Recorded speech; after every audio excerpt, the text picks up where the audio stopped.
కడపలో నూతన బీజేపీ కార్యాలయాన్ని ప్రారంభించారు బీజేపీ రాజ్యసభ సభ్యుడు. ఈ సందర్భంగా జగన్ ప్రభుత్వంపై ఘాటు వ్యాఖ్యలు చేశారు. రాష్ట్రంలో అధికారం చేపట్టిన తర్వాత ఏ వర్గానికి ఈ ప్రభుత్వంలో న్యాయం జరగలేదని విమర్శించారు.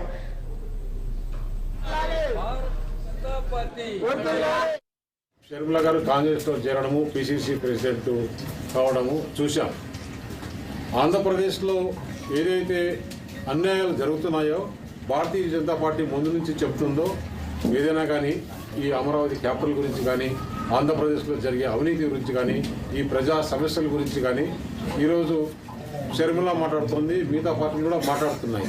దానికి సమాధానాలు చెప్పకుండా మీరు అక్కడేం చేశారు, ఇక్కడేం చేశారు, రాజశేఖర రెడ్డి వారసులు మీరా మేమా అనేది కాదు. ఎవరైనా కానీ ఏ పొలిటికల్ పార్టీ కూడా ఒక ప్రభుత్వంలో ఉండే పార్టీని ప్రశ్నించినప్పుడు దానికి సరైన సమాధానాలు చెప్పుకోవాలి, కానీ వారి వ్యక్తిత్వాల గురించి వీరి వ్యక్తిత్వాల గురించి మాట్లాడాల్సిన సమయం కాదు. 22 మంది పార్లమెంటు సభ్యులు ఆ పార్టీకి ఉంటే, ఎన్నికైన సభ్యులు 2-3 కన్నా ఎక్కువ పోటీ చేయట్లా. పోటీలో ముందుకు ఎవరు లేరు. చాలామంది పార్టీ విడిచి వెళ్ళిపోతున్నారంటే ఇంతకన్నా సంకేతం ఇంకేమైనా కావాలా? మొత్తం నువ్వు మార్చిన క్యాండిడేట్లలో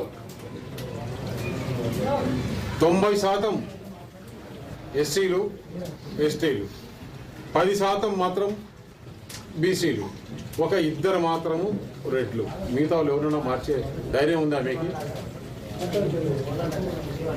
ఎందుకంటే మళ్ళా నా ఎస్సీలు, నా బీసీలు, నా మైనారిటీలు అన్నప్పుడు మరి ఏమైనా వాళ్ళంతా వాళ్ళే కదా నువ్వు